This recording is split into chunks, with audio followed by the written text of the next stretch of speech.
Hi అండి. ఇప్పుడు మనం చూస్తున్న వెంచర్ వచ్చేసి ఉషోదయ కంపెనీ వారి Sri fortune meadows garden venture. ఇది వచ్చేసి మనకి విజయవాడ నూజివీడు హైవేలో నున్నా దాటిన తర్వాత అడవినెక్కలం అనే విలేజ్ లో ఉందండి. ఈ వెంచర్కి వచ్చే దారిలో మనం ఆల్రెడీ వెస్ట్ బైపాస్ అనేది కంప్లీట్ అయిపోయింది. దాని తర్వాత అమరావతి ఇన్నర్ రింగ్ రోడ్ వస్తుంది. ఈ వెంచర్ దాటి 10 కిలోమీటర్ల అవతల మనకి అమరావతి అవుటర్ రింగ్ రోడ్ అనేది వస్తుందండి.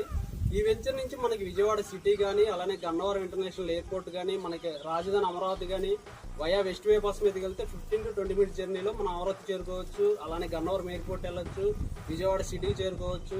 ప్రైజెస్ కూడా చూసుకున్నట్టయితే ఇక్కడ గజం రేట్ వచ్చేసి కేవలం 13,000 రూపాయలు మాత్రమేనండి. ఆల్రెడీ విజయవాడ వెస్ట్ బైపాస్ దగ్గర 25,000, 30,000 వరకు అమ్ముతున్నారు. అలానే నున్నా పాతబార్ రూట్ లో కూడా 25,000 నుంచి 20,000 వరకు ఉంది అక్కడ ప్రైస్. అక్కడ నుంచి కేవలం 5 to 10 మినిట్స్ జర్నీలో ఇక్కడ గజ రేట్ వచ్చేసి 13,000 రూపాయలు మాత్రమే. అలానే 70% బ్యాంక్ లోన్ కూడా ప్రొవైడ్ చేస్తున్నాం. మా వెంచర్ దగ్గరలో అంటే వచ్చేదారిలో మనకి లింగయాస్ ఇంజనీరింగ్ కాలేజ్ ఉంది, పాలడు పార్వతీదేవి కాలేజ్ ఉంది. అలానే మా వెంచర్ దాటిన తర్వాత ఎన్ఆర్ ఇంజనీరింగ్ కాలేజ్ ఉంది. మనకి పక్కనే NDRF, NIDM central government training academy కూడా ఉందండి. ఇప్పుడు ఏంటంటే మనకి ఇప్పుడే ఇన్వెస్ట్మెంట్ చేసుకుంటే ఇక్కడ అంటే ఫ్యూచర్ లో అమరావతి ఇన్నర్ రింగ్ రోడ్ తో పాటు అవుటర్ రింగ్ రోడ్ వర్క్లు కూడా స్టార్ట్ అవుతున్నాయి. ఇప్పుడు ఇన్వెస్ట్ చేసుకున్నట్టయితే ఆ వర్క్లు స్టార్ట్ అయినప్పుడు ఇక్కడ రేట్లు అనేవి మారిపోతాయండి. ఖచ్చితంగా ప్రైజెస్ అనేది హైక్ అవుతాయి. కాబట్టి ఇక్కడ ఎవరైనా ఇన్వెస్ట్మెంట్ చేయాలనుకుంటే స్క్రీన్ మీద కడుతున్న నెంబర్ కాంటాక్ట్ అవ్వండి. Thank you so much.